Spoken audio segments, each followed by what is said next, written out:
Mati kau. Mati banyak dibandingkan yang dibunuh orang-orang Israel.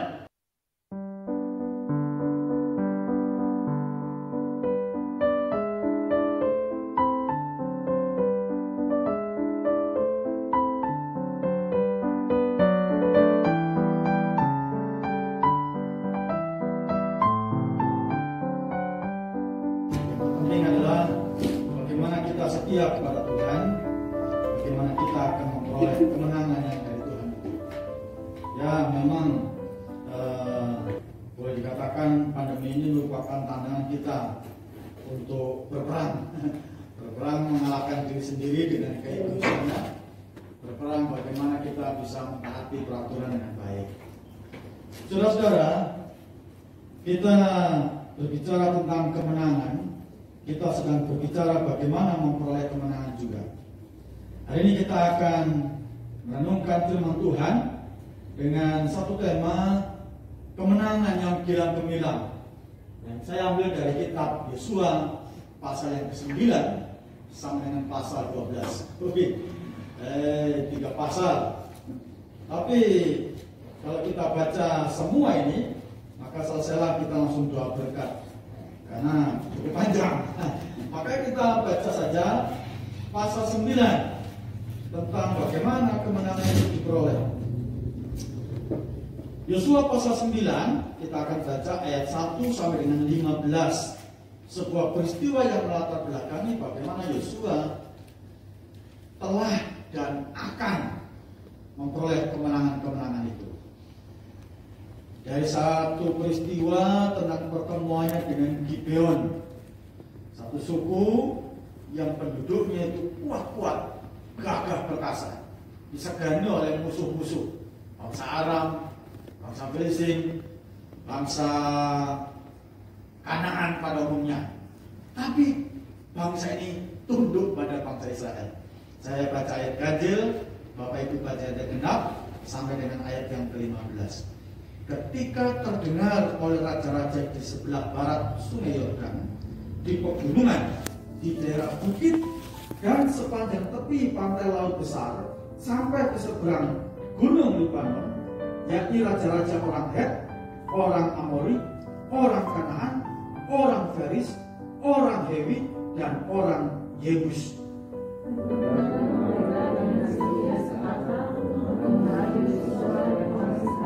Tetapi ketika terdengar kepada penduduk negeri Gibeon apa yang dilakukan Yosua terhadap Yeriko dan Ai, mereka itu bertunda dengan memakai akar. Mereka pergi menyediakan bekal, mengambil karung yang berbulu untuk dimuatkan ke atas sendiri mereka, menempatkan anggur yang berbulu dan robek dan dijahit kembali, dan kasut yang buruk-buruk dan ditambal untuk dikenakan pada kaki mereka, dan pakaian yang buruk-buruk untuk dikenakan oleh mereka, sedang segala roti bekal mereka telah kering, tinggal remah-remah belaka. demikianlah mereka pergi kepada Yosua ke tempat pertemuan di Gibeon. Berkatalah mereka kepadanya dan kepada orang Israel, kami didatangkan dari jauh, maka sekarang kita akan perjanjian yang baru. Tetapi berkatalah orang-orang Israel kepada orang-orang Hewi itu, barangkali kamu ini dalam diam di tengah-tengah kami. Bagaimana mungkin kamu mengikat perjanjian dengan kamu? Lalu kata mereka kepada Yosua, kami ini nama kamu. Kata Yosua, siapa kamu ini dan dari mana kamu datang? Jawab mereka kepadanya, dari negeri yang sangat jauh hamba-hambamu ini datang karena nama Tuhan Allahmu. Sebab kami telah mendengar kabar tentang Dia, yakni segala yang dilakukannya di Mesir. Segala yang dilakukannya terhadap kedua raja orang Amori, Sisera di Yordan, Sihon raja Hesbon, dan Og raja Basran, dan dia berkata, Sebab itu para tua-tua kami dan seluruh penduduk negeri kami berkata kepada kami, demikian, bawalah bekal untuk berjalan dan pergilah menemui mereka, dan berkatalah kepada mereka, kami ini hamba-hambamu, maka sekarang ikatlah perjanjian dengan kami. Mula hati kami masih panas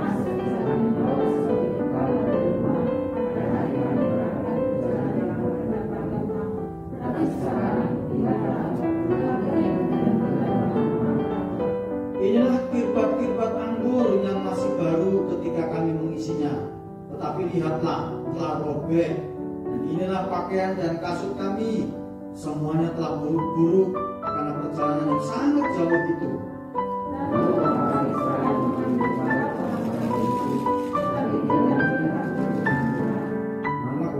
Maka Yosua mengadakan persahabatan dengan mereka dan mengikat perjanjian dengan mereka bahwa ia akan membiarkan mereka hidup, dan para pemimpin umat itu bersumpah kepada mereka. Amin.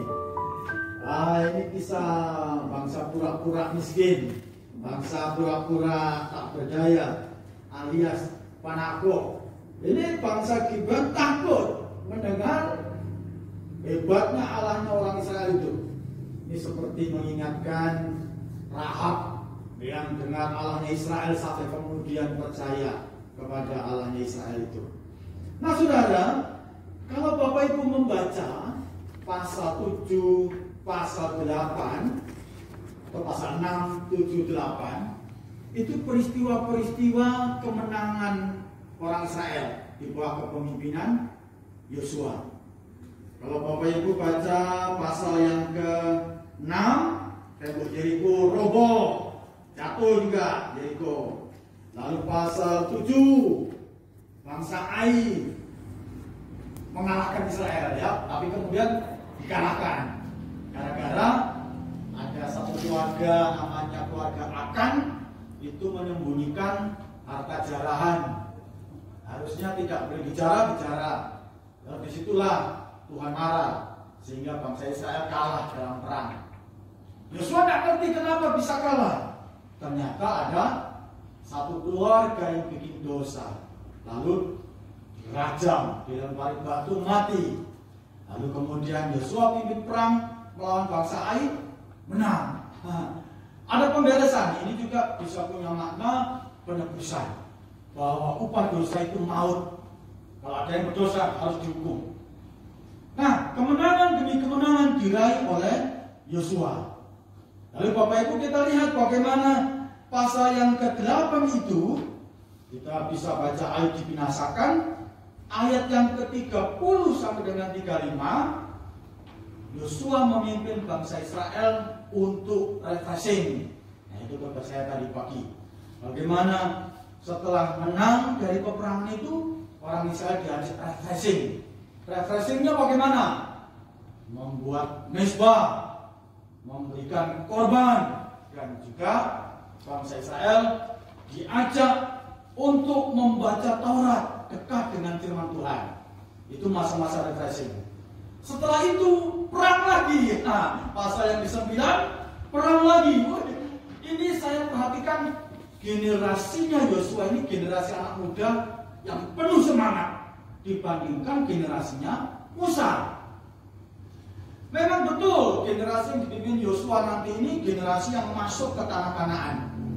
Itu orang-orang tua dulu tidak masuk tanah Kanaan, susah diatur orang tua, ya. Banyak kan biasanya anak muda yang sudah diatur, ya. Ini orang tua, sehingga ini generasi tidak masuk ke tanah Kanaan. Yosua perang menang, akhirnya masuk ke tanah perjanjian. Hebat. Nah, dalam kisah ini saya akan menguraikan bagaimana kemenangan yang gemilang itu diperoleh oleh Yosua. Saya tidak nyaman ini, ya, masker naik turun ini tidak stabil. Ini dia sudah kalah ini maskernya. Nah, kalau kita perhatikan ini kemenangan dari Yosua setelah kebanggaan rohani di mana itu Gunung Gerizim dan Gunung Ebal tadi yang dia ceritakan itu.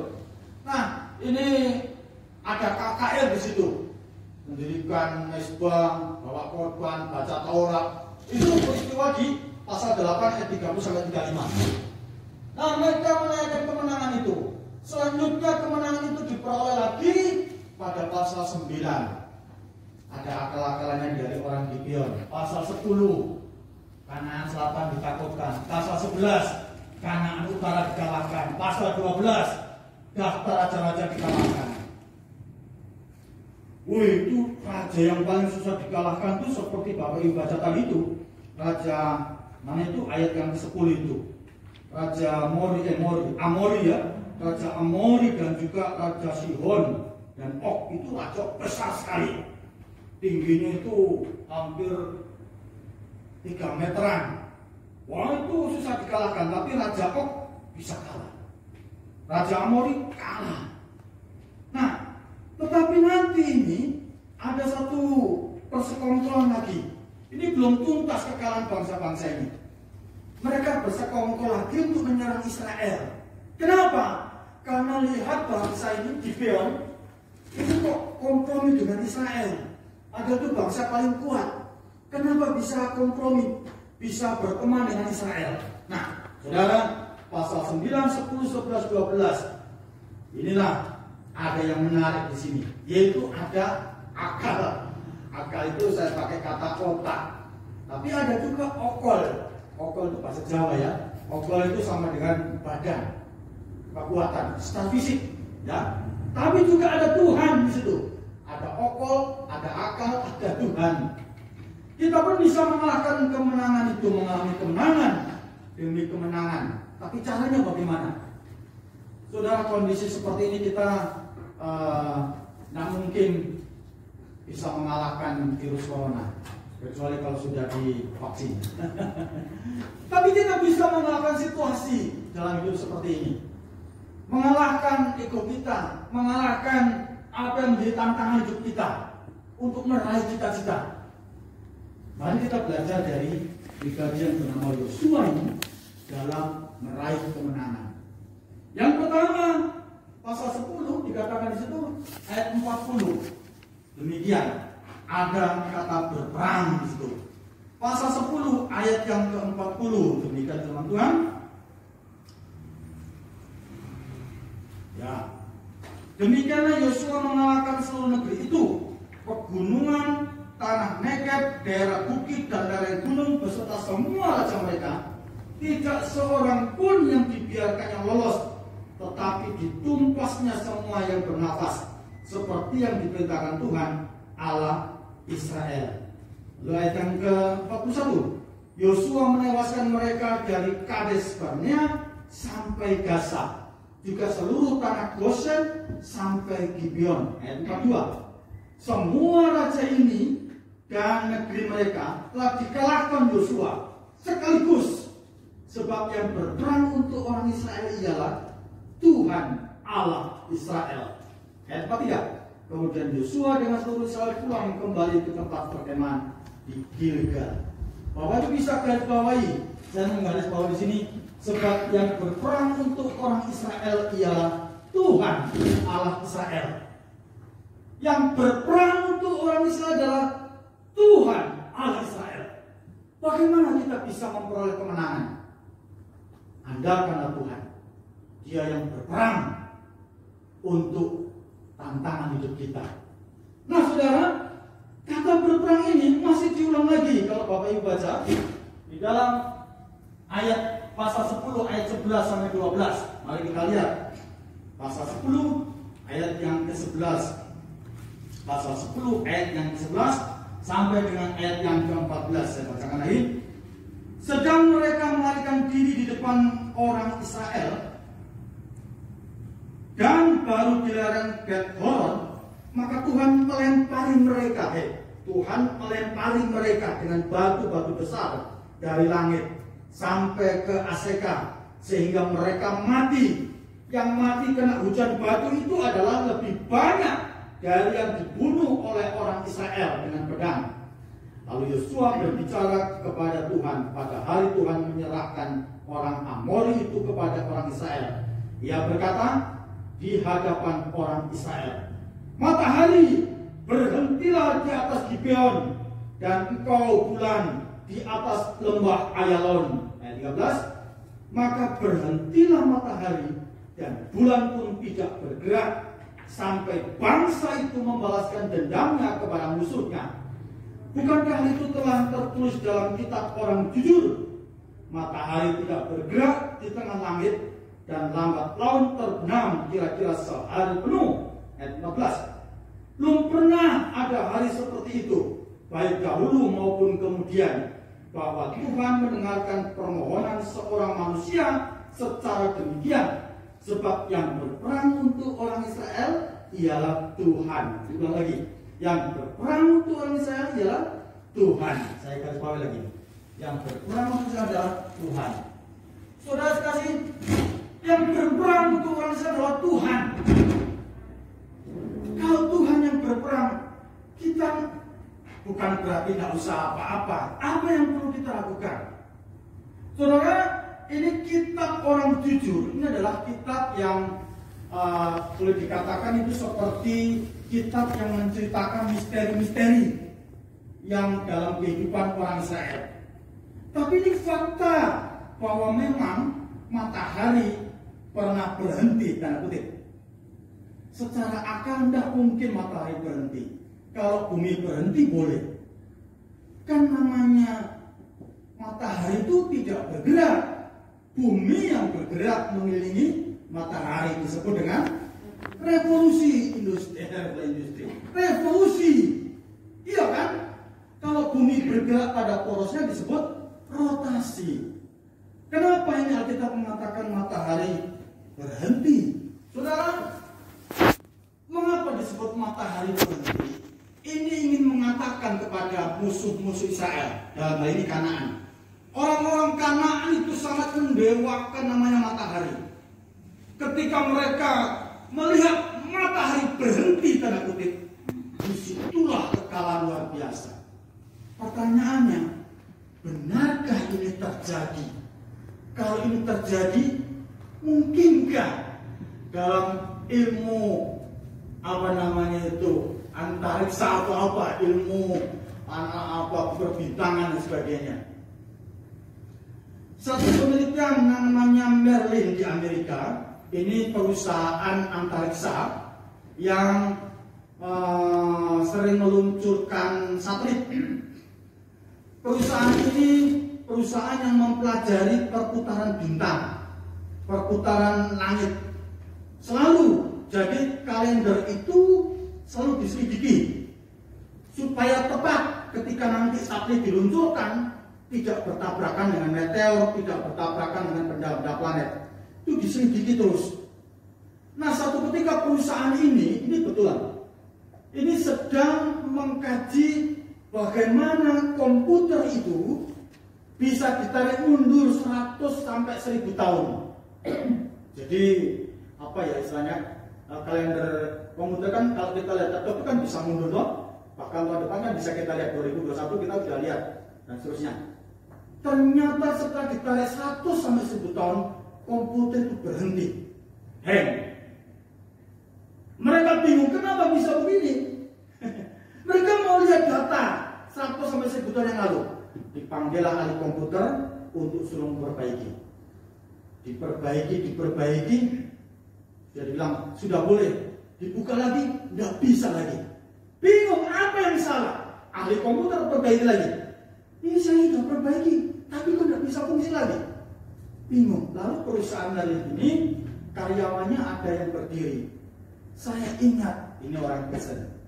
Waktu sekolah minggu saya diajari peristiwa Yosua, matahari berhenti. Saudara, selidik demi selidik, ini orang perusahaan ini nggak setuju. Kamu bercanda, mana buktinya? Dia ambilkan Alkitab.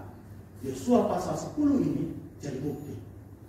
Setelah ditarik kesimpulan, ternyata komputer itu mundur.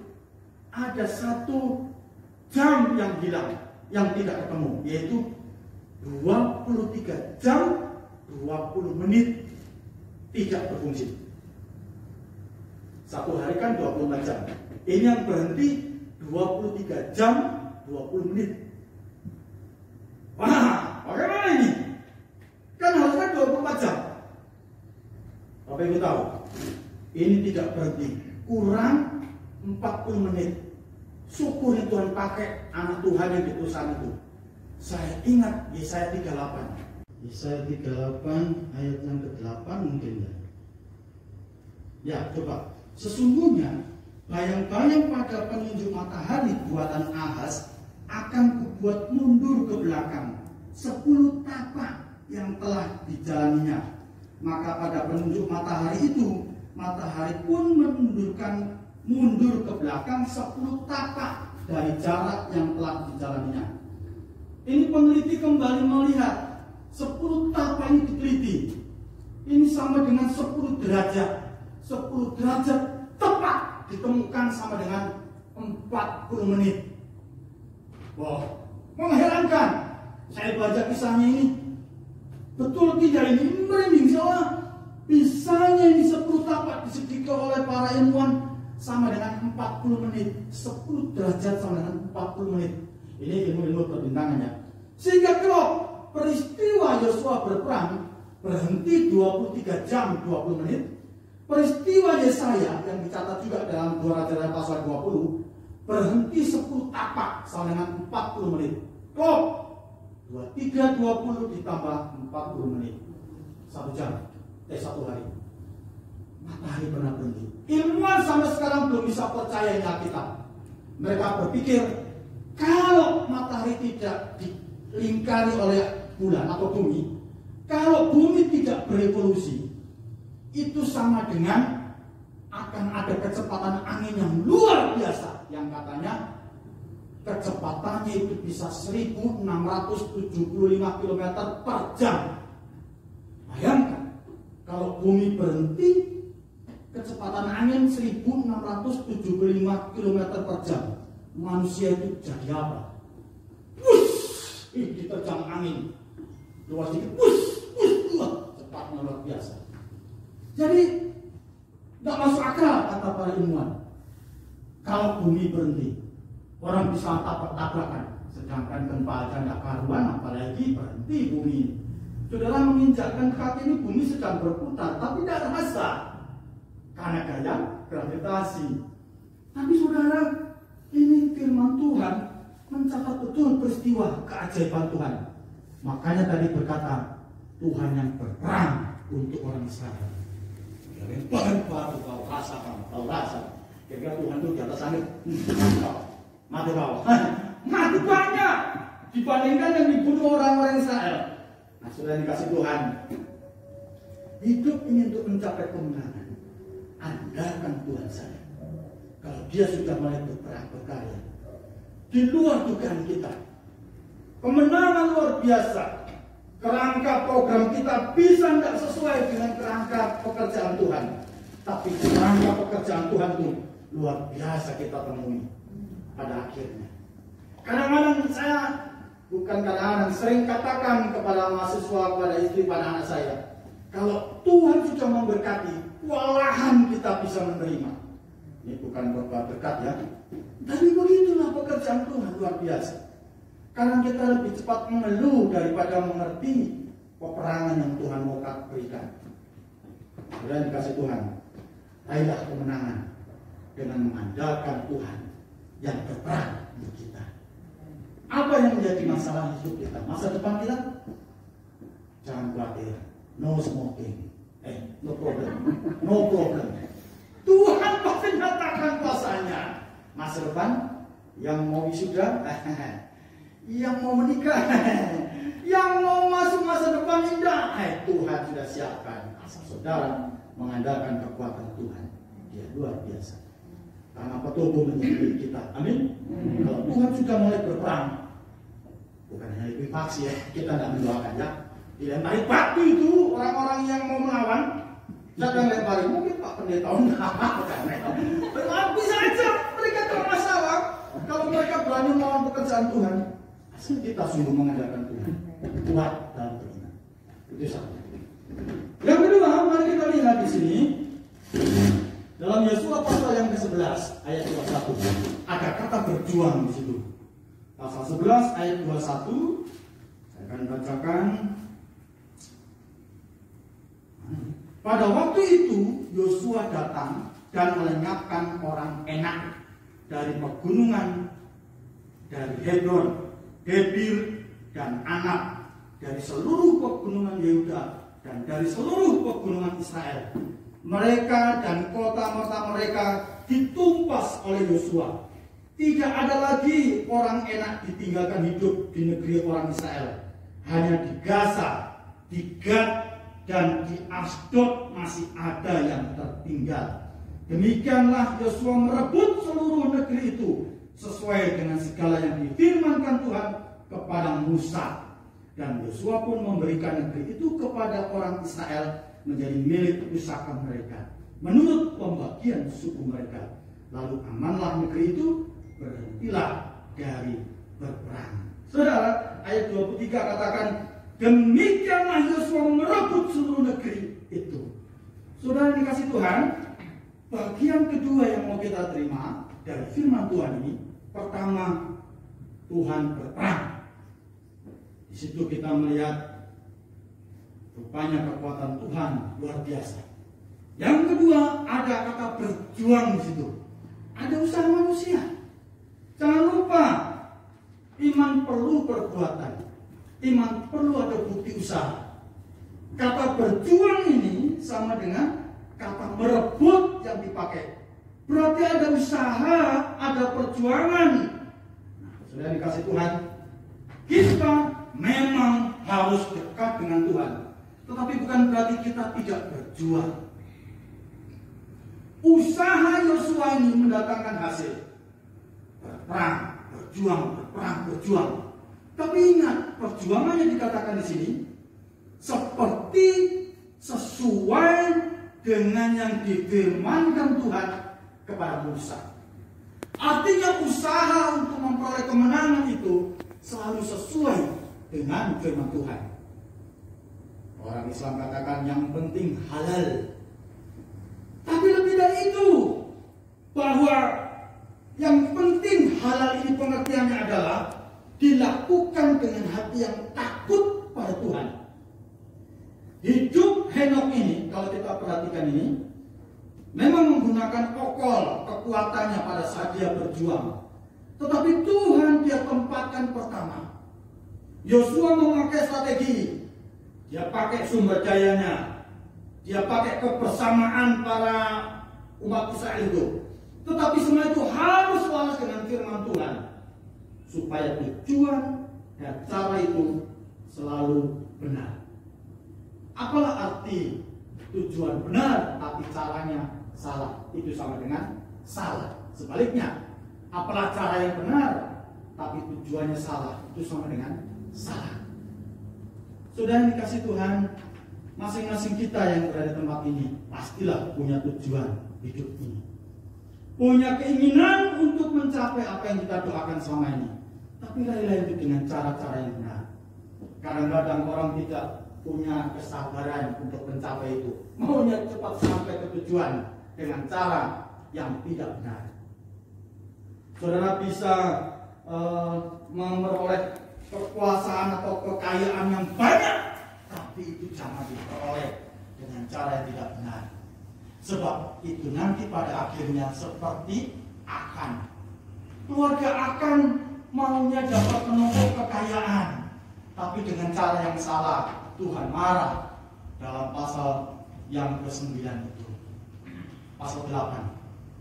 Saudara, mari kita mencapai kemenangan untuk gereja kita ini dengan berjuang, berusaha. Orang yang susah untuk bisa menemukan keberhasilan adalah orang yang tidak mau berjuang. Seringkali firman Tuhan berkata, belajarlah kepada semut. Di situ dia mengumpulkan kekayaan, kekuatan dan sebagainya sampai pada akhirnya dia berhasil. Paulus berkata, janganlah engkau makan kalau engkau malas. Banyak hal yang perlu kita lakukan. Kita butuh kreativitas. Orang-orang Israel ini yang dipimpin oleh Yosua, generasi muda yang aktif, yang penuh kreativitas. Minggu depan saya dengar pada pemuda mulai ada ya. Minggu lalu tidak ada kayaknya. Nah, mulailah muncul lagi pemuda gereja. Mari kita bangkitkan semangat. Ya, orang tua saja sudah ibadah, bagaimana kita membuat strategi ibadah tetap berjalan? Semangat. Tanah Petobo itu bisa digarap oleh anak muda. Bagaimana kreativitas kita? Ya mungkin saja ya diparas atau ya apa kan mas, minta petunjuk Pak Pendeta, bisa dilakukan. Banyak hal kita bisa lakukan. Saya paling suka melihat mahasiswa punya kreativitas yang tinggi. Kalau mahasiswa tidak punya kreativitas, ke depan dia mencari lapangan pekerjaan akan susah. Tapi kalau dia sudah mulai melatih dengan kreativitas, ke depan itu kreativitas itu dimunculkan lagi dalam bentuk lapangan kerja. Jangan suka begini. Ya. Ini anak saya sudah mulai jadi YouTuber ini, bikin YouTube. Dia rekam. Ya, tapi saya pikir bukan hanya itu saja. Saya berharap karena dia kuliahnya di teknik informatika, jadi banyak TAP itu. Saya berharap dia akan berguna kelak. Data-data gereja dibuat statistik. Dia akan buat bagaimana sistem ibadah itu dengan sistem internet yang canggih kalinya. Dia berguna. Nah, coba belajar dari Pak Marcelinus itu. Pak Marcelinus tahu ya, itu banyak uangnya karena dia suka bikin program itu. Artinya kreativitas itu satu dunia. Tapi saya berpikir bukan itu tujuan utama. Bagaimana berguna bagi orang lain, berkreasi, berjuang, banyak cara bisa kita kerjakan. Itu yang kedua. Bagaimana kita bisa mencapai kemenangan? Tuhan berperang bagi kita. Yang kedua, Yosua berjuang mengalahkan musuh. Yang terakhir, dalam pasal yang ke-11 ayat yang ke-23b. 11:23b dikatakan, yang tadi kita baca, dan Yosua pun memberikan negeri itu kepada orang Israel menjadi milik pusaka mereka. Coba. Ini akhir dari peperangan. Kalau Bapak Ibu baca selanjutnya pasal-pasal berikutnya, ini sudah masa-masa akhir, masa Tuhan membawa hasil. Tanah-tanah yang dijajah dan memperoleh kemenangan itu dibagi-bagi. Berbagi. Yosua pun memberikan negeri itu kepada orang Israel menjadi milik pusaka mereka menurut pembagian suku mereka. Para ahli teologi ada yang mengatakan itu bukan usaha Yosua, itu setiap suku berperang sendiri-sendiri. Wah, ini teolog bodoh ini. Saya baca itu ternyata pendapatnya itu ditentang banyak orang. Ini karena usaha kebersamaan dari bangsa Israel, bukan usaha sendiri. Lalu ini tanah saya usaha ini tanah saya, enggak. Tapi ini usaha kebersamaan dipimpin oleh Yosua. Lalu Yosua berbagi di situ. Ada jatah kamu. Hai suku ini jatahmu sana. Hai suku ini jatahmu sana. Perjuangan Yosua bukan untuk dia sendiri, tapi untuk orang lain. Kemenangan, kemegahan bukan untuk keluarganya, bukan untuk sukunya, tapi dibagi kepada semua suku. Sudah dikasih Tuhan. Berbagi menjadi kunci kemenangan. Tadi di ibadah pertama saya katakan berkorban. Itu merupakan masa-masa refreshing kita. Susah untuk kita bisa berkorban. Nah saudara, kita bagaimana hidup ini bisa berbagi juga? Memang gereja itu bisa memperoleh kemenangan kalau kita di dalamnya ada berbagi. Jemaat mula-mula juga berhasil karena berbagi, saling memahami. Nah, kita mau belajar dari situ. Bagaimana hidup dalam berbagi? Kemenangan kita, sukacita kita, berkat kita, kemuliaan kita bukan untuk pendeta, bukan untuk seseorang, tapi untuk kita semua. Gereja itu keluarga Allah. Jadi kalau satu sakit, yang hanya ikut sakit, satu senang, hanya ikut senang. Berbagilah dengan yang lain. Disitulah kekuatan gereja mencapai kemenangan. Mari Bapak Ibu Saudara yang kasih Tuhan, sebagai hamba Tuhan, mendorong kita, mari saling berbagi. Nah, masalah hidup itu selalu disarankan oleh Tuhan cukup. Ibadah yang dilakukan dengan rasa cukup itu sangat besar, sangat besar kemuliaan.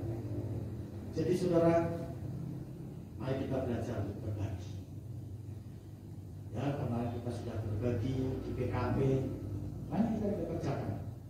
Habis ini di rumah satu lagi, nanti di rumah saya. Enggak juga ya, itu enggak berbagi. Kalau sudah banyak ngapain diperbaiki ya? Berbagi itu yang kurang jadi cukup, yang berlebihan jadi cukup. Wah, jemaat sudah cukup. Artinya bersama-sama mengerti dan saling membangun hidup ini. Tinggal bagaimana kita memperoleh kemenangan. kita sebagai pribadi ataupun dari gereja akan mengalami kemenangan. Yang berperang untuk kita adalah Tuhan, yang berjuang dengan segala upaya sesuai dengan firman Tuhan, dan berbagi untuk sukses habis semuanya. Tuhan